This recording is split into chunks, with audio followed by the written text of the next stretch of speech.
Hello, everybody. I don't have a super strong topic thought out today. My brain was kind of scattered along weeks of clips sort of around the same subject, which is kind of the Epstein files and the Israel stuff and the Jew stuff. But it's so chaotic that you can dismiss like 20 random claims, but then you have to go back and create an actual argument to the deeper questions surrounding it. Because if you knock down 20 examples of something people say is indicative of Israeli control of the US government, for example, right? So then you can say, well, there's this example of when we told them to turn their bombers around during the 12-day war. Or there's this example where we made them negotiate a deal in Gaza with regional Arabs. Or there's all the examples over the past 20 years of us pressuring Israel to stop various actions, or even, the example of us invading Iraq against the advice of the Israeli prime minister. So you get a claim that says, well, the US has done everything Israel's wanted for the last 50 years or 20 years or whatever. And then you can point out that there's like a million counterexamples to that. But then you have to, it gets deeper into other questions about international Jewry and all that stuff. And it reminds me of, I just watched this movie, which it was made in 2025, and it actually wasn't bad, even though you'd think it would be kind of a woke setup. And let's see, Alien.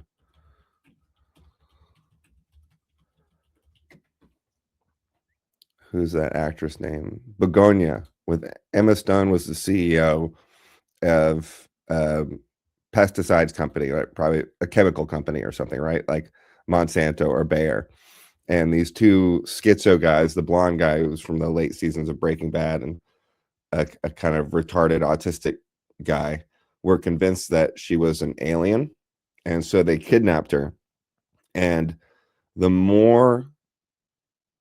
better her arguments were for convincing them that she wasn't an alien, the more angry the guy got, because it was messing with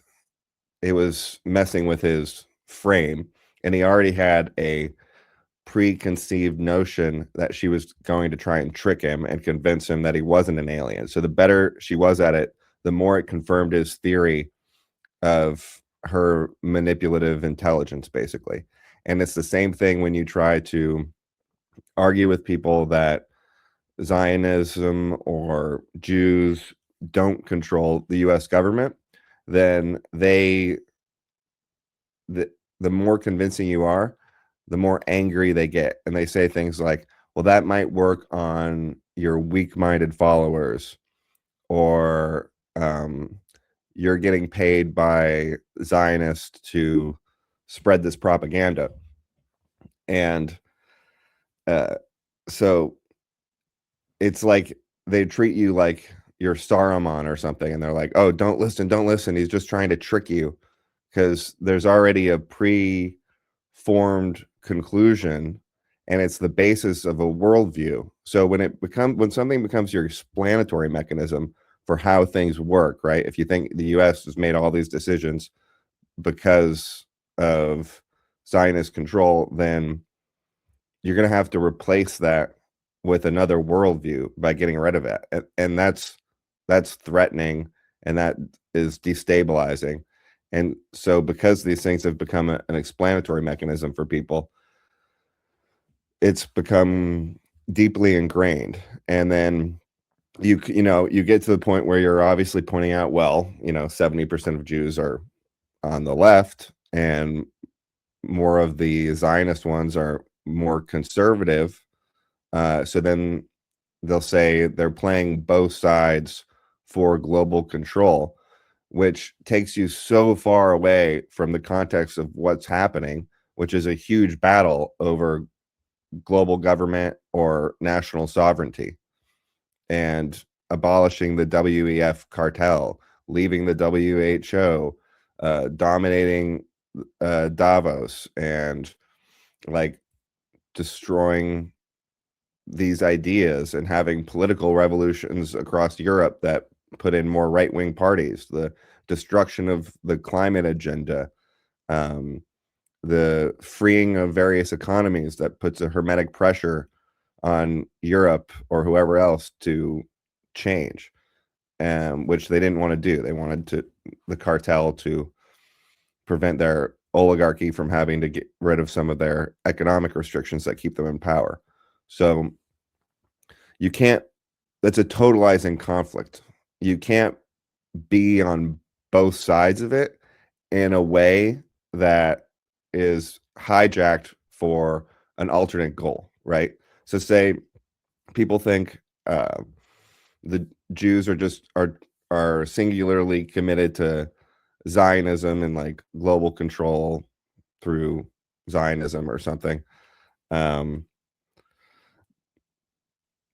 but they're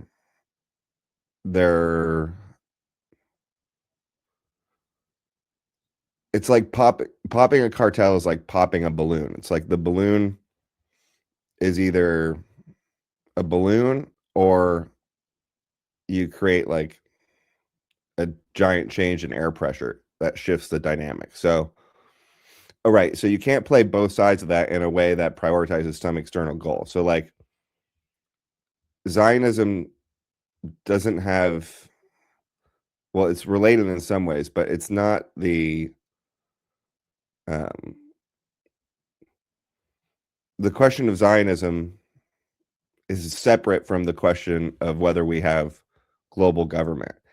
In fact, it's largely what's incentivizing Israel to go against global government, because they saw themselves being protested across every European city and every major US campus.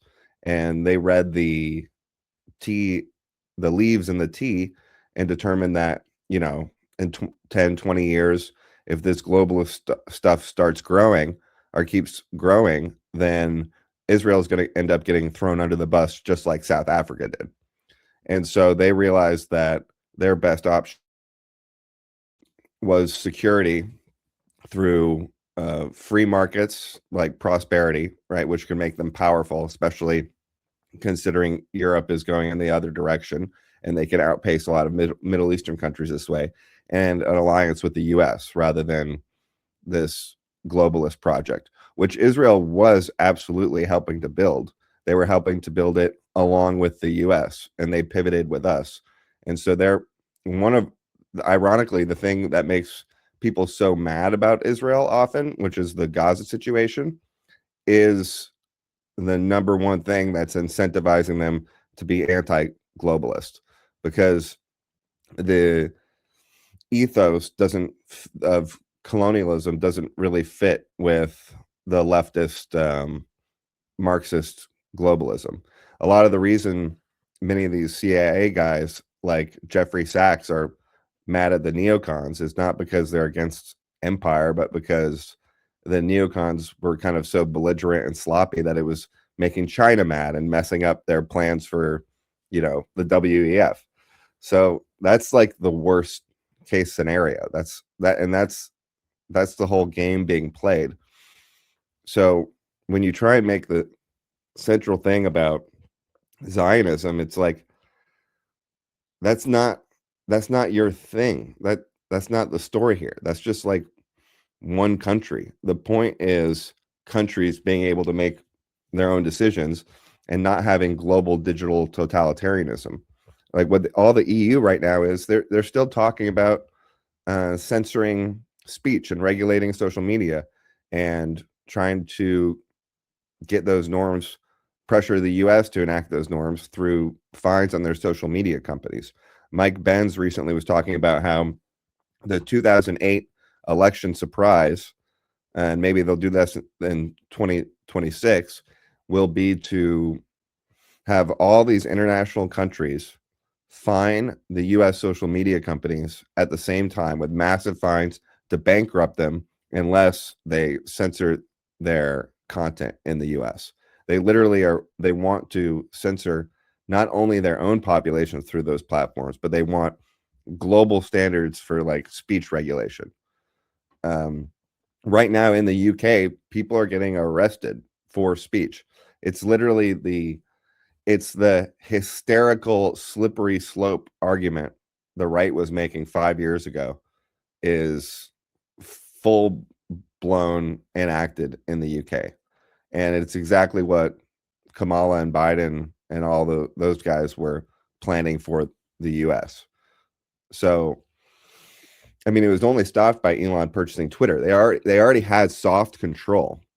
And so Elon purchased Twitter, and it was too short of a window for them to pivot to hard control while winning an election. So they were going to go full digital tyranny if they managed to get back in. But fortunately, 2024 went our way. Was it that long ago? Wow. Yeah, a little over a year. So yeah, you can't be on both sides of that conflict. And just because there are Jews on each side, which there always will be, there will always be some Jews on each side, like everything else. It doesn't mean they're controlling both sides just because they're on both sides, because the goal here is globalism versus nationalism. That's the overarching goal. Yeah, so it's pretty silly stuff, but it's really kind of filling up people's brains, which is a bummer. And I also was thinking about just the show format in general. It would be fun to have some audience questions or what do you call them, super chats or live chat something, so that I could get some feedback and kind of answer more specific questions to know where we need to dive in deeper to explain one thing or another. So I'm gonna, if anybody has ideas for that, you can leave comments in the chat, like what's a good platform where you can do that kind of thing, and then maybe I can schedule some live recordings. But in the meantime, I found a couple comments on some of the other videos I made that might be interesting to kind of answer. So let me pull up, share another screen.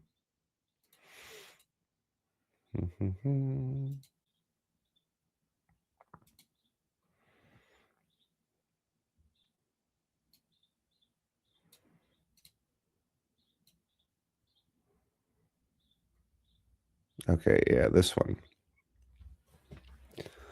Ta-da. So he says it's very useful to disseminate these pro-capitalist arguments because we're crypto socialists, etc.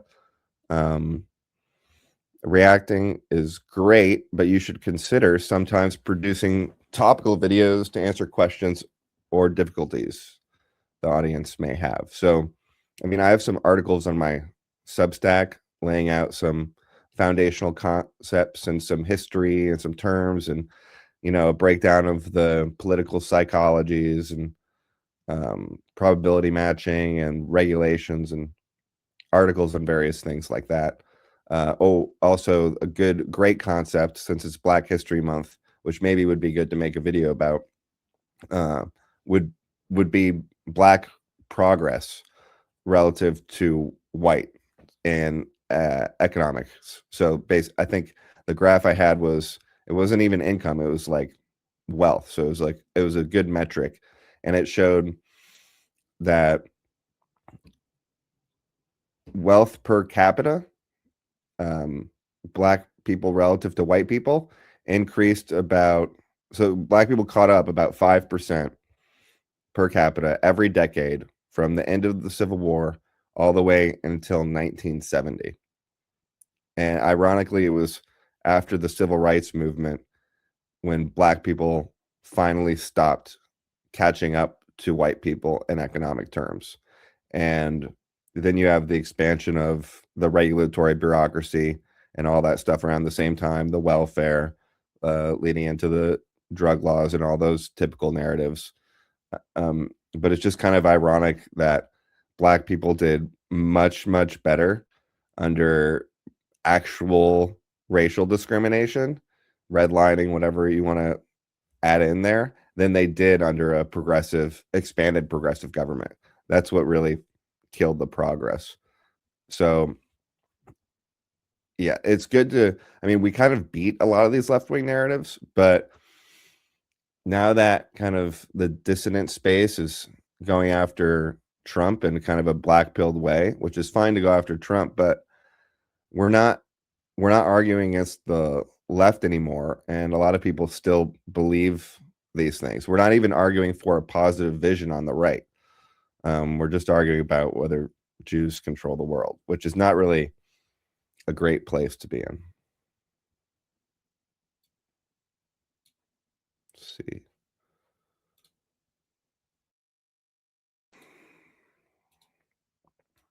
Oh, yes. Okay, so some more definitional terms. I had a fun exchange with Sargon of Assad, Carl Benjamin. Let's see. Where's my recent convo with Carl Benjamin? Not really a convo, short exchange. He's good friends with a lot of my buddies, but I argue with him about terms a lot. Ludwig, never. I don't know why my Grok doesn't know who I am. I have to type out from at Ludwig Never Mises for it to know I'm talking about me when I say I, even though I'm asking it for my account.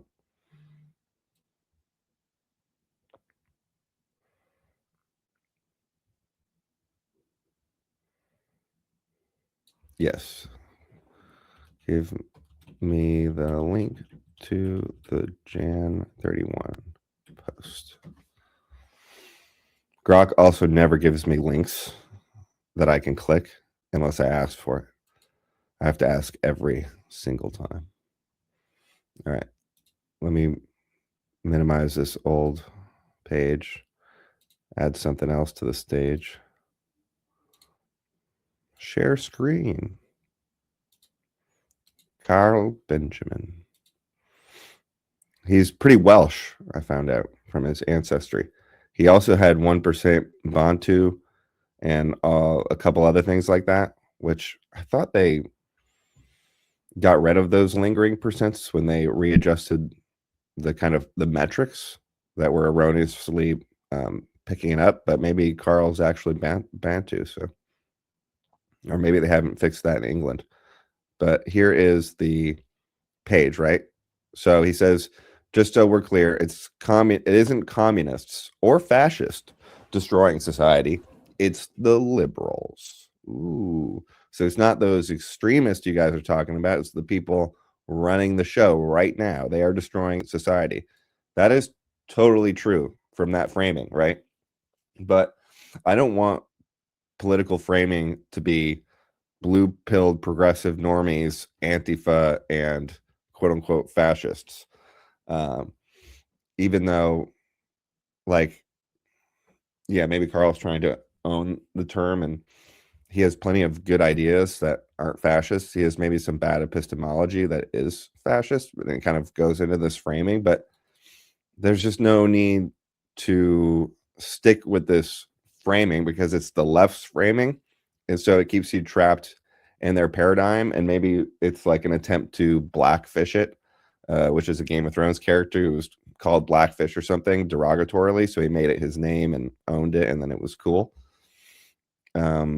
But it's just kind of confusing. So what I mentioned was, the people you refer to as liberals are communists, and all communists are fascists. So that is totally true. We can also see how that's true, right? Because the, quote unquote moderate progressives were the ones carrying out the COVID tyranny, the ones trying to flood the country with immigrants, the ones trying to create government systems of control over the economy, like the definition of fascism, communism. They're doing all that stuff. So he says the people I think are communists are liberals. This guy makes a good point, Majors, that those liberals pass out how to protest books with a red cover that says capitalism is evil and has a hammer and sigil on it. They are communists. Yeah, I mean, I don't know if it's the Communist Manifesto, but or Karl Marx as an author, but I think he's the most prescribed author in US college campuses. And that's the foundation of all these leftists that control the bureaucracy. I'm sorry, they're communists. That's communism. I mean, we've adopted like 6 out of 10 of the planks of the Communist Manifesto. One reason I'm so white-pilled is because not because I underestimate how socialists are something that we are, but because I realize how socialist we are. We're waking up in a ghost story we don't realize is a ghost story. The levels of control over the economy right now are almost historically unprecedented. What we view as basically, just basic regulations, which is like just a general part of life in a free market, is we don't realize it's actually central planning of the entire economy from Washington, similarly to how they're growing the infrastructure from Brussels. So when you realize you're that far in, then you're like, oh, we're not on the weak men make hard time stage.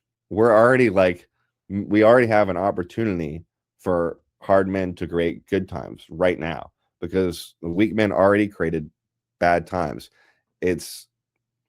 I mean, no one's able to get a job. People aren't able to procreate. It's hard. The percent of time people are spending on work for basic necessities like rent, shelter, food, etc., is reaching, revolution levels. When you spend 70% of your time on basic necessities, it starts to get unsustainable. And so I forgot where that train of thought started. Oh yeah. So things were already deep in the socialism. People don't realize how socialist we are. And so that's why I like to point out that they're communist and not like free market liberals in charge. And so I gave my more nuanced breakdown, responding to Carl's response, where I said, we're obviously using different semantics. You're using the left-wing frame. Communists also deride centrist progressives as liberals, even though they're the same. Not the same, but come from the same tree. I know they're communists because, they're globalist technocrats who want to standardize taxes and regulations globally to prevent a race to the bottom. It's basic international communism. But the core reason is my semantics are better is because I'm not playing into their frame. And by playing into the frame, you let both the liberals and the commies off the hook, because the commies can claim that they're not responsible for what the liberals are doing or the centrist progressives are doing, because they're like, oh, well, they're not going far enough. That's not real communism. Don't let them get away with saying that's not real communism. Real communism never looks like communism. It always looks like fascism and totalitarianism. So that is real communism. And by the other token, don't let the communist radicals get away by avoiding the failures of Biden. AOC and Bernie Sanders are responsible for Biden, and also Bernie Sanders gets called an establishment figure a lot, which is kind of funny, which is true, but that's because that's what that's all their end game. The worst thing for a socialist is to have a socialist in power who's not your friend. That's the only kind of thing they would be complaining about in that scenario. And then the other thing you're doing is you're letting the centrist, moderate progressives off the hook too, because their ideas aren't just nice. They're connected to a totalitarian evil ideology, and they're building the infrastructure for that. And we'll talk about this on the next History 102. I'm sure you guys have heard me mention it multiple times, but that's what neoliberalism is the post World War II rebrand of fascism and socialism, where, oh, we're not totalitarian, we still have markets, but they're regulated with a safety net, which leads to stacking interventions, which leads back to totalitarianism. So this is all just a way for progressivism to get back in the mix. And for our countries to thrive, we need to get rid of progressivism. We need to stop immigration, but we also need to get rid of progressivism and stopping it. That's one of the reasons we need to stop immigration in the first place. And it doesn't matter if it's nationalist progressivism or internationalist. I mean, it matters. Sure, it matters a lot, but I didn't sign up to be like a dwindling, poor, green autarky as the rest of the world develops technologically around us and we become kind of helpless dependents on their, you know, their infrastructure. So no, I don't. I'm not into that. I'm trying to win. I'm not trying to like wither on a vine or explode. I want to win. Uh, yeah, that's important to me.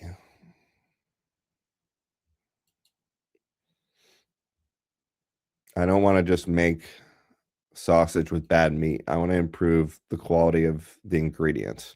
And that's kind of something that the internet has gotten really far away from. I mean, think about the difference between, and there was plenty of problems with it, but the intellectual conversations 4 years ago versus today, where we were breaking down the climate myths, showing like Jordan Peterson was showing how one of the reasons Jordan Peterson was so great is he showed how Marxism was interlaced throughout society and how, you know, Bill C-16 in Canada wasn't just like, um, it wasn't just fear mongering to say that that would result in speech censorship. That was the conversation, you know, 6, 10 years ago or whatever, that there would be no speech censorship. That's crazy. That law will never be applied that way. Um, and the C-16 was about legal use of pronouns. So basically, you could get prosecuted for using the wrong pronouns for someone. And now that's staple life in Canada and the UK and various places. And so it was very important that Jordan Peterson not only he articulated how the current system was communism. He explained how evil communism actually was, because you know it's very socially acceptable to go around with a hammer and sickle, while the Nazis were derided. And Jordan Peterson was like, "Well, the communists were as bad or worse, probably worse than the Nazis. So, what is this double standard?" And the point wasn't to redeem the Nazis, but to show that the communists were also bad. Um, and I have an image of kind of a diagram that I made. Let's see if Grok still has it. Yes. Of these terms, let me add it to the stage.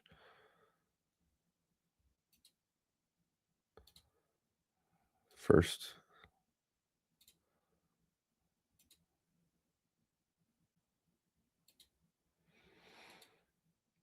Okay. So this is sideways. But basically you have, this is the framing, which Carl's framing is left is, you know, progressive, aka communist, right is reactionary, and the middle moderate is shitlib, right? I don't like that paradigm because where do I go in that paradigm? I don't want to be a reactionary. I'm fighting against a lot of specific reactionary sentiments, especially around like National Socialism. I don't want to be a shitlib because Steven Pinker is a joke, and if he got his way, he would end up getting one of his graphs shoved up his ass in a revolution. I don't want to be that. I mean, I don't want to be a progressive or a communist. So I much prefer this reframe where you put all that stuff under one box. All that stuff in the past picture, reactionary, progressive, shitlib, that's all in one box. Progressivism, you know, post 1800s progressivism. Teddy Roosevelt, Woodrow Wilson. And the other box, right, is Western values. So that's kind of the paradigm I prefer. And technically, both these paradigms are accurate, but it's important to illustrate like this is our, if we don't break the paradigm that's currently culturally dominant and distilled through the left, then we're not left with very good options. And so, not only did Jordan Peterson, he articulated how communism was interlaced through the society. The most brilliant way he did it was because when you called people a communist during COVID or before that, during the speech censorship for the climate stuff, then people would laugh at you. Normal people would laugh at you. You know, they say you sound like Rush Limbaugh or something. But no, they are actually communists. And the way Jordan Peterson explained how they were communist, even if they couldn't articulate it or didn't wear Mao t-shirts or didn't spend all their time obsessing about it, is that the rules of the game manifest in the crowd. So when you go to a playground and kids are playing a game with a ball or whatever, and you ask them, what are the rules? Most individual kids are not going to be able to clearly explain the rules. So this is like a made up game, not like soccer or something. They're not going to be able to explain the rules. But if you talk to all of them or get them together, suddenly they get a perfect, complete picture of the whole rule sets, because the game exists in shards that are fractured throughout the minds of the crowd. And when the crowd comes, that single organizing principle manifests more clearly than it does within an individual. And so that's how it's Marxist. That's like the impact of Marxism. Marxism doesn't spread by one person becoming a perfect communist one after the other. It spreads through them kind of instilling their worldview and propaganda broadly throughout the society, which they've done, especially with control of the school system. So yes, that all started out of my reply to this YouTube comment.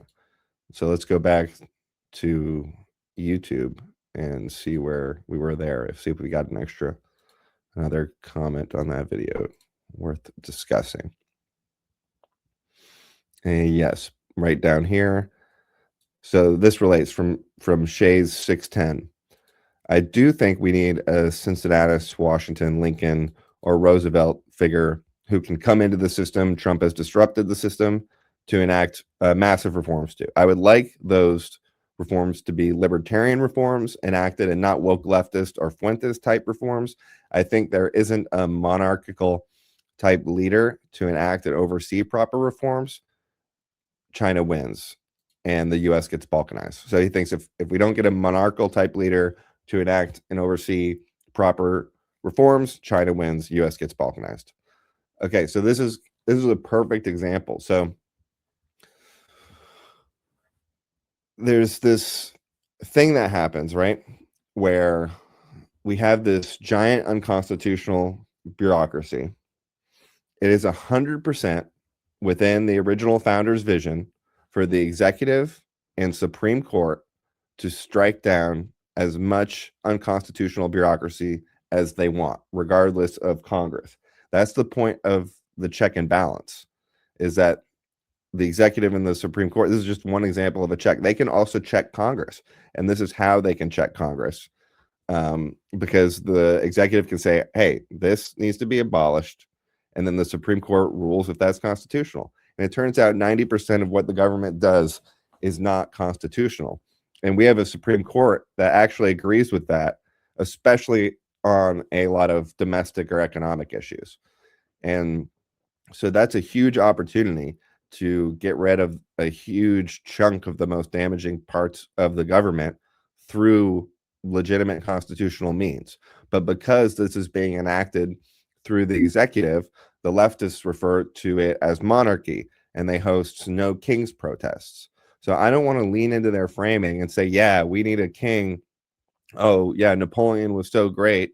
Hitler was so great. Not that Shay's saying this, but Napoleon is like a better, more neutral example of someone that gets evoked as a positive, right? Maybe Franco is also a common one. But the reason uh, Napoleon failed, Napoleon isn't doing that. Napoleon didn't do that. Napoleon grew the bureaucracy. There were some, it wasn't just about like taking control of the bureaucracy to instill a free market like Singapore or something. Um, it it's about expanding the bureaucracy, and Napoleon, that's what Napoleon did. So when you glorify Napoleon and say, and then lean into the leftist framing about monarchy, and you're glorifying a guy who grew bureaucracy, then you're just like completely stepping into the left's frame in an unnecessary way. And there were some hopes, as we've discussed in History 102 and various times, that Napoleon was going to shrink the bureaucracy because he started as a federalist. He was a Corsican separatist. And so he was really the hope of the Federalists in France. But he ended up having his ambitions for conquest, which depended on him expanding and maintaining the bureaucracy to kind of fuel his system. So he grew it. That's not what we want to do. We want to shrink bureaucracy. We can do it with the executive, but that doesn't make you a monarch, no matter what the left says about it. So there's just no need to lean into their framing, even if you are like, and there's different areas of government, right? There's immigration, there's military, there's domestic economy, there's different kind of factors, and with each one's like, you can't be federalist about immigration or the military in the same way that you are about uh, the regulation, like licensing on healthcare or something. Why shouldn't Montana be able to license their own doctors outside of what the AMA tells them to do? Because technically states do their own licensing board, but it's all synced to the American Medical Association. But yeah, so when you're doing something like expanding border enforcement, right? That's not that's not monarchy. That's okay. It's just because you're not shrinking bureaucracy in every circumstance, it doesn't, we don't have to get autistic about this. This is just a general picture of how it should be shifted towards more freedom. And I forgot the beginning of that tangent too, about why we need the different categories or whatever, and how that's kind of semantically used. Like Orrin McIntyre might be like, sorry, libertarians, nice, but we need to expand the government for immigration, and that supports my general thesis of needing a Napoleonic figure. But increasing the ICE budget or border enforcement is totally different than creating domestic bureaucracy for managing every aspect of the economy. And border enforcement, you could say, fits within the original constitutional vision, because they have control over matters of national sovereignty. So yeah, it's just all that. It's just unnecessary framing. And we're doing just fine slashing bureaucracy through the executive. Now, it would be nice if Congress wasn't totally useless, but that's a 10-year project. There's no real point in complaining about that unless you're going to focus on the primaries, because one, you can make a lot of progress through the executive, so it's not worth throwing a wrench in everything just because you don't like Congress. Like, let the executive cook and you fix Congress. Like, it's not Trump's fault that Congress sucks. um, the local state GOPs have not all been disrupted by a Trumpian like figure. So they're about 10 years behind kind of the conversation, at least. And then there's states like Maine, I think that's where Susan Collins is, that are basically purple or blue states. So like those aren't Republicans. Those are people winning on the right side of a fairly liberal state. So there's only so much you're ever going to be able to expect from that unless you shift the whole baseline over in terms of what positions people are view as left and right.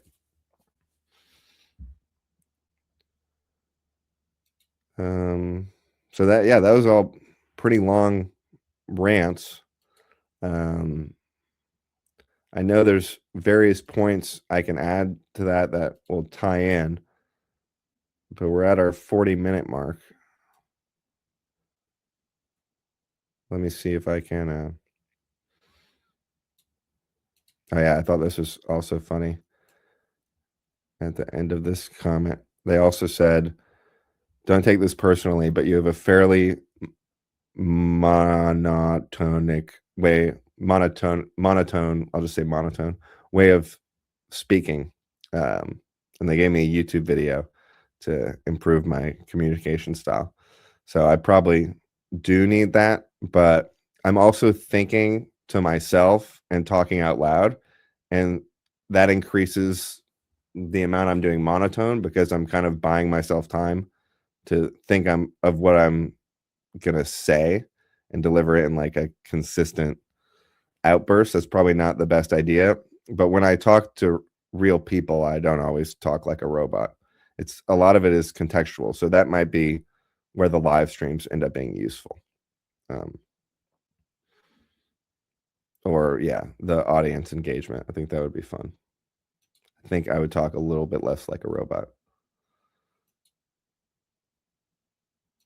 Let's go through the bookmarks quick, see if we can tie any of this in.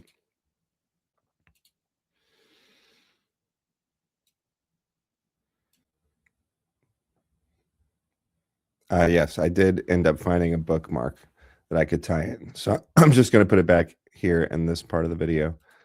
And here's the quote I'll pull out of the video. We can watch it. It's JD Vance talking to some reporter. He says, you can criticize Israel, but a lot of the people who dislike Jews also say they are very concerned with Gaza. By the way, the person in the world alive today who has done more to promote the safety and livelihood of the people of Gaza is a little Jewish guy by the name of Steve Witkoff. So this is the same point that I've been making. He's kind of taking the exact same approach, which is interesting because I haven't really seen anybody else take this angle, but it is clear that the peace deal is the best thing for the Palestinians. Getting the Arabs in and incentivized for development will put a check on Israel and also Arab terrorist groups. So it's kind of a brilliant move. And if I was Palestinian, I would kind of be counting my lucky stars that this happened. And it's really tragic that you imagine there's a lot of Palestinians living in proximity to Israel for a long time. There was a lot of actual development in Palestine, various businesses that were hugely compromised by the Hamas controlled government. And you can partly blame Israel for that because of the managing the flame strategy. But, there's degrees to which that strategy is actually enacted. And also that strategy is based on having the problem in the first place. So it's tied into the broader nature of the conflict, and regardless, like the point of having a flame, trying, even if you can't manage it, is to have an excuse, and it's an excuse for war because it's terrorism. And so, like, just because you goat someone into shooting someone doesn't mean you don't also have to stop them. And this deal in Gaza is the perfect way to come to kind of a neutral settlement, that it's not Israel just taking over the whole thing based on the excuse of the terrorism. Not that everybody in Israel wants to do that. So when you have people like Z from China, saying they're not going to do any investment with Israel and condemning them for their atrocities in Palestine, and then you have the European leaders doing the same thing, they don't actually care about Gaza. None of this activism is actually helping Gaza. It may have extended the war longer than it had to continue by giving them some sort of hope that there would be an international kind of South Africa like apartheid response, as we mentioned earlier in the video. So it's yeah, I'll just play the video now. Another figure that you have, over the course of your career, have gotten in a bit of a disagreement with, Nick Fuentes. He's this far right white nationalist who is, very popular online with many people who support you. Is that right? Well, I mean, with Republicans. He certainly doesn't support me. Well, no, he doesn't support you at all, but he's actually insulted. Well, I mean, he didn't support the administration. He didn't support us in the campaign in 2024. I find it interesting. I'm always asked to answer for this guy. I've got enough people who did support me I've got to answer for. I don't think I should have to answer for a guy who attacks my family and who didn't even support us in 2024. Like I said, I don't like the guy. The guy's come after my family. Of course I do. I think, what did I say about him? That he can eat, because anybody who goes after my family, whatever side they're on the opposite side of me. But do you think his supporters should be accepted into the Republican Party? What do you mean by his supporters? Well, I think he has supporters, groypers. Do you think they should be accepted into the Republican Party? Well, I don't know what that means. I think people are going to vote for us or not vote for us. I think that there are certain things that we should have the moral clarity to condemn. I think Jew hatred is disgusting. You can criticize the policies of the Israeli government, but going after Jews. By the way, the thing interesting that I find about this online discourse about anti-Semitism is a lot of the people who say that they don't like Jews, they also say they're very concerned about Gaza. The person in the world alive today who has done more to promote the safety and livelihood of the people of Gaza, it's a little Jewish guy by the name of Steve Witkoff, who works in the Trump administration, is a very dear friend of mine. So people who say on the one hand they really care about innocent civilians in Gaza, while on the other hand trafficking in anti-Semitism, it's ridiculous. It should be condemned. I've condemned it. And there's one other interesting thing, though, about this, which is that if you look statistically at the rise of anti-Semitism, what you see is that all forms of ethnic and racial hatred are on the rise. And I think that we have to condemn all this stuff. You shouldn't hate people because they're white. You shouldn't hate people because they're Jewish. You shouldn't hate people because they're black. And I don't like anybody who does that or engages in that stuff. So when you say supporters of this or that person, all I can do is say what I believe, take the moral stands and the policy stands that I believe in. And if people want to support me, they can support me. If they don't want to support me, that's fine too. A lot of people who talk about this issue a lot might not be happy with elements of that on either side, but it's kind of a perfect response, and it's perfectly digestible to non-politically obsessed people as well. And it's very important also that, so there's basically, people say all sorts of things about Israel and Palestine, and then they couch criticism by saying, hey, anybody who's criticizing me, they're just calling me an anti-Semite. It's the only argument they have, etc. JD Vance is kind of cutting that off by saying, hey, you can criticize the Israeli government. I don't care, criticize it all you want. The anti-Semitism is bad. That's kind of like a normie approach. The worst part about it is kind of like the victim consciousness and the distraction. And then because that's what would actually lead to something bad, is if things break down and then Jews are the narrative excuse, then bad things can happen. But it can also lead to things breaking down, which is like bad in and of itself. So there's lots of problems with it, but that's just an easy way to cover it. But the key is, you're not like, you can't use victimhood around being called anti-Semitic as your only defense for your arguments, which, by the way, you're wrong on, because the Trump admin's actions in Palestine have been the best possible scenario for them, rather than letting the conflict drag on or stepping in one way or another on either side, with a South Africa apartheid-like response, or with just helping Israel take over the whole thing. So the excuses are ending, and it's interesting that JD's taking that line, because it's I pretty much haven't heard many other people combining all that together in that way. So interesting.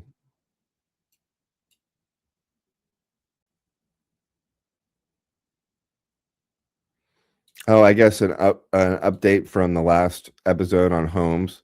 There's a new plan to build like 1 million so-called Trump homes, which is funny because it's just like everything's being said. We have to protect housing values. We have to lower housing prices.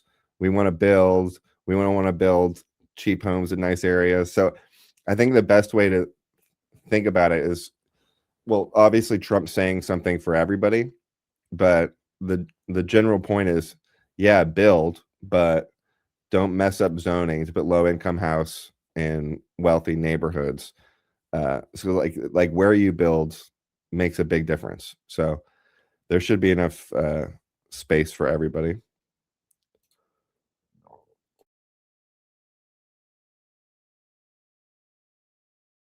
which would be great, because you can build plenty of homes in up and coming neighborhoods. You don't have to like zone low income housing in Hollywood Hills or wherever is a place with high home values.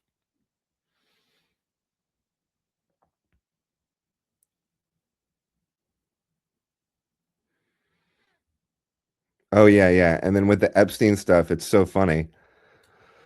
It kind of ties into the earlier points about Zionism, but everyone's just talking about blackmail or whatever it is that he's involved with. And Mike Vance pointed out that the blackmail thing is more about protecting himself than using it to get things he wants out of it. Because if people start hearing that people who get close to Epstein are getting blackmailed, then it's kind of ruining the vibes of the party. No one's going to want to show up.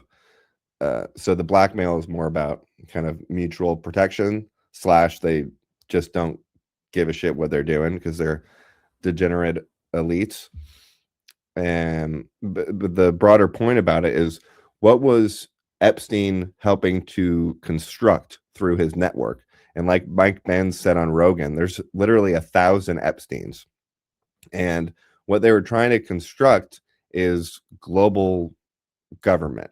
And I don't know how many people know this, but apparently Ghislaine Maxwell had an account on Reddit that was like one of the top 8 accounts on the entire website back in the day.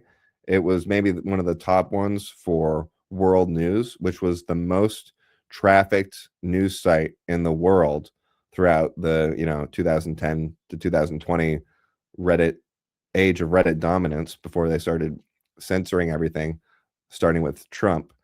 And so this is a major propaganda outlet committed 100% to pushing shit liberty, as we described earlier, global communism, eco-communism, eat the bugs plan, right? And they were also using all these networks and leverage to try to get regimes in place all across the world that were friendly to that mission. And it's funny, man, I wish I remembered the specific context, but there was something about someone was being mad about some sort of Indian lobbying so that they could have more immigration or whatever. But one of the reasons why the elites bargained away all this stuff is because if they tell the elite class of all these various countries in the developing world that, yeah, your kids will be able to move to America, yeah, we'll get your people access to immigrations, we'll help you create diasporas in, you know, the most wealthy part of the world. If you adopt our policies, then you get this access to our country. So it's a huge lever point. I mean, imagine the leverage that comes with being able to tell the elites of every other elite class in the world that their kids or themselves can't come to America unless they adopt XYZ economic policy, right? Unless they standardize their policy, unless they join the TPP. That's a huge leverage point.